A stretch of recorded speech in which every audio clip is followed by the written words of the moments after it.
It's a great gift that Couples Time Out has been an opportunity for so many couples to find a way to become closer to God together. Many times we have the opportunity of coming closer to God in our parishes, in many retreats that are offered, and they are great. They're a great gift for all of us, but not always we have the opportunity of coming together as couples and growing in our spirituality and understanding our spirituality together and realizing that this is something that will happen together or it will not happen. That's the mystery of the sacrament of matrimony.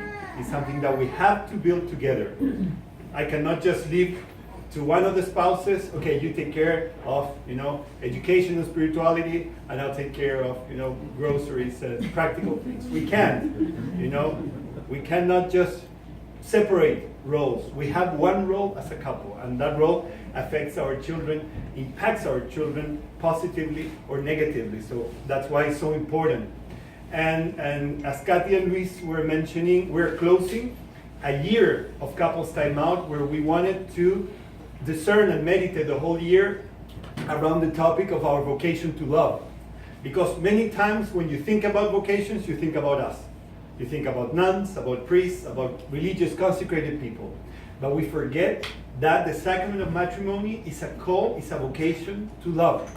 And it's a vocation that is as hard or maybe harder than our vocation.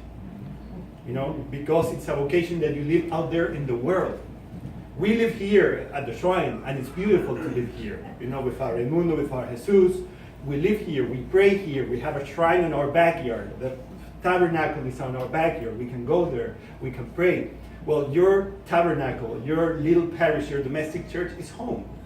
And many times we don't find the atmosphere at home to build church, to feel that we are part of the church. That's why we think that church is only when we go to Mass, when we go on Sundays, when we go and see the priest, when we go and receive communion. Many times we think, okay, this is church. But what happens when we separate life? Church in my parish and just life, normal, down-to-earth life here in the house. That we separate our paths. So we have Sunday spirituality, we have Sunday call to holiness, and then the rest of the week. So if I give God my Sunday's best, then I'm good. I'm the rest of the year, the rest of the week, I kind of have a free pass. I did my thing on Sunday, now let me just concentrate on what's important. And what does the Blessed Mother teaches us? And that's why Fatima, that's why our Schoenstatt shrine, that's why Mother Mary is so important for all of us. She teaches us to do this a part of our everyday life. Your church experience, your faith is something that is determined by Monday to Saturday. It's determined by what happens at home. It's determined by what happens when we are just the two of us as a couple. It determines what happens when we're having a meal together, when we go in an outing with our children. That is when church becomes real. Because as we've said so many times, parishes, churches are made, are designed, are created for praying. We have flowers, we have candles, we have stained glasses, everything is prepared for us to feel God. And that's great. We go there and recharge our batteries. But we recharge our batteries to be able to live that same faith through the week. And that's why coming together and building the spirituality is so important for us as a couple. And building, I think it's the word, and the word we chose for today's topic, building a Catholic family. And building is something that takes a lot of energy. If you've seen that construction that is half a block, going up Adiroy, you will see there's a building project going on. Many of you know it's the future residence of the Schoenstatt Father. We've been living separated till now. Half of the fathers at St. Paul's Rectory, half of the fathers in the other mobile home here. And many times the workers are on time. Many times, the constructor, Rod, is here on time. But Lowe's hasn't sent the material we need for the day. So everybody's there, ready to work, ready to start, building the house, but Lowe's hasn't delivered. So we don't have the wood, we don't have the nails, or we don't have, whatever we need for that day. Right now we're in the framing process. I've learned a lot about building houses. And we cannot build, even though we have all the manpower. We have everything needed to build, but we don't have the material. The same is the experience we have at home.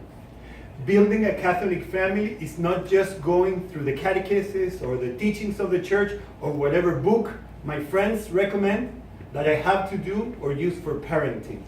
Without the materials, we cannot build. And what is the materials? Our children. Their personality, their uniqueness, their wishes, their longings, their dreams, their fears. That is our building material. So we cannot just take the plans, this is what we want to do, this is the family we're going to build, because this is our dream. But what materials do you have?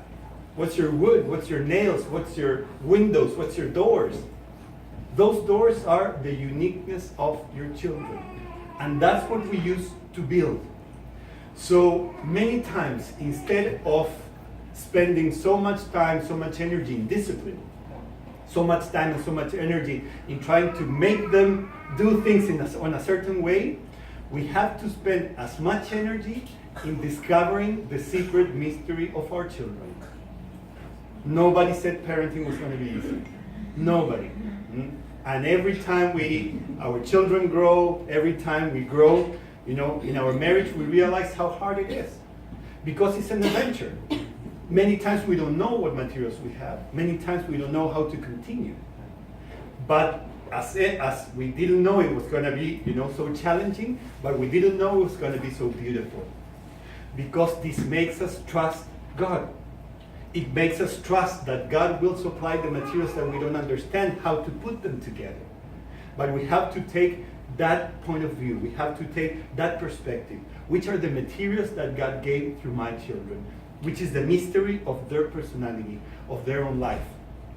But also, the other part of the materials that we have is both of us as a couple.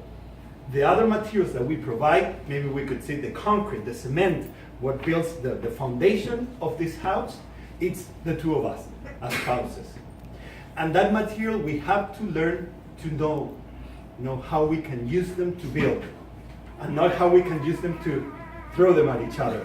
As Pope Francis says, sometimes we throw the dishes. I hope it doesn't happen here, But those materials are building materials. Those materials are not a competition to build a tower, and my tower is bigger than yours, or my materials are stronger than yours. No, how we can put these materials together, how we can glue these materials together and build something beautiful. And that's why Couples Time Out is a tool that wants to enable us to learn how to have married dialogue spiritually. Married dialogue is not only solving the practical things of home. How much money do we have in the bank account? Did you take the car, to get it inspected? Did you pay the school tuition fees or whatever we have to do practically? That's a dialogue we have to have. But the most important dialogue that sets the foundation for our married life together is the dialogue where we connect spiritually. Where are you at spiritually? What is going on in your heart? Because I am supposed to take you to heaven. That's a commitment we made through the sacrament of matrimony. I didn't commit to buy you a house. I didn't commit to buy you a car. So, it sounds funny, but that's not our commitment. People who are not married in the church do the same. They buy houses, they buy cars, they buy beautiful presents to each other, they take flowers to each other. It's not the sacrament that makes us buy a house. It's not the sacrament that makes us buy a car. What is the sacrament then? The sacrament is my commitment to take you to heaven before God and the people of God. That's why we have guests at the church and at the party, for having witnesses that I am making this crazy commitment, because it's crazy. Looking from our human point of view, it's crazy to think that I am able to work on this and take you to heaven. But that's what we are doing. So how on heaven am I going to take you there if I don't know you? If I don't know what's going on in your inner life? And that's where we have to connect. That takes a lot of trust. That takes a lot of allowing myself to be vulnerable in front of you. But that's what brings real gifts to the marriage, because we connect in the real essence of what marriage means. When we build a house, we have to decorate the house. We are trying in our house to stay in budget. We have weekly meetings with the constructor and with the man, with the gentleman that is leading the whole process. But we know that after the house is built, we gotta furnish it. And all the finishings, that's why you never know when a house is gonna be ready, because the finishings are unending. You can go forever and ever with the different details of the house. Well, which are the finishings of this domestic church that we're building together? The symbols. And symbols are so important in our family life. Symbols are being lost. Everything is there. When we were growing up, we read a lot, because we were not allowed to watch TV all the time, and we had to make this book reports for school, remember? That was always the night before, make the book report. There was no Google at the time. You could have Googled it. But now, everything is given, everything is there. There's no symbolic language. This is Harry Potter, that's how he looks like, When you read, you make your image of how it looks like, the cast and the things that, Well, this symbolic aspect that is being lost in our society today, it's for us to build in a way that can provide beautiful life for our children. Beautiful life because we have to counterbalance the aggressive symbols that are coming from the outside of our home. Those symbols that many times are very innocent. Those symbols that many times may be in a cartoon or something that seems very, for children. But many times are symbols that are aggressive, many times are symbols that, don't believe in family, many times are symbols that don't believe in God. So how can we decorate home? How we can decorate this domestic church? And I think this is also practical ways that we can use to build this family together, to build this family as a domestic church. For example, realizing that we can learn maybe every week or every month a little bit more about the catechism. There's catechism for children, there's catechism for teenagers, the UCAT. We could maybe once a week gather as a family, and instead of doing a movie night or watching something in Netflix, let us, go through a chapter, or let us go through a couple of pages and learn and debate. You will be amazed of the ideas and opinions that your children have. But we have to create the opportunity for them. We have to create the environment for them. We have to also learn ourselves and help them learn what is the liturgical year. What's Lent? What's Easter? What's Christmas?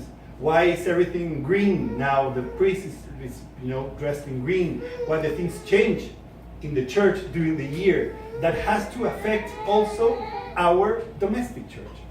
If my parish, if the universal church is in Easter, my domestic church is living Easter season too. How can we learn to decorate this house with the symbols of our life? And finally, we are in the month of Mary. We're celebrating today the 100th anniversary of Fatima. I don't know if you've seen, sometimes Facebook is beautiful because it helps you watch all these things that are happening half on the other side of the world. I've seen so many beautiful things of this celebration of Fatima this weekend. And this celebration tells us that Blessed Mother Mary helps us to create family. When we met with the Schoenstatt family in 2014 for the 100th anniversary of Schoenstatt, 8,000 of us went to meet with Pope Francis. And he told us, a church without Mary is a house without a mother. A church without Mary is an orphanage. And an orphanage can be beautiful, can have amazing, infrastructure, but it's always sad. It's always empty. A church without Mary is a house without a mother. And I think that's what we want to build. Mother Mary helps us to bring that atmosphere of family to our domestic church. So we're not just pushing things for our children to do because we want them to be Catholic. We're not just pushing them to do devotions, to do things because they are Catholic and we want to, commit with them. But it's inviting, an important word, inviting us to be a family, inviting us to be like the Holy Family of Mary, Joseph, and Jesus Christ. Let us ask our Blessed Mother in this month of May, let us ask her especially in this anniversary of Fatima, that she can help us build with the materials we have, but also decorating with all the beautiful traditions of our Catholic Church, traditions that we have to make ours and create them in our home in a unique way. In the name of the Father, and of the Son, and of the Holy Spirit.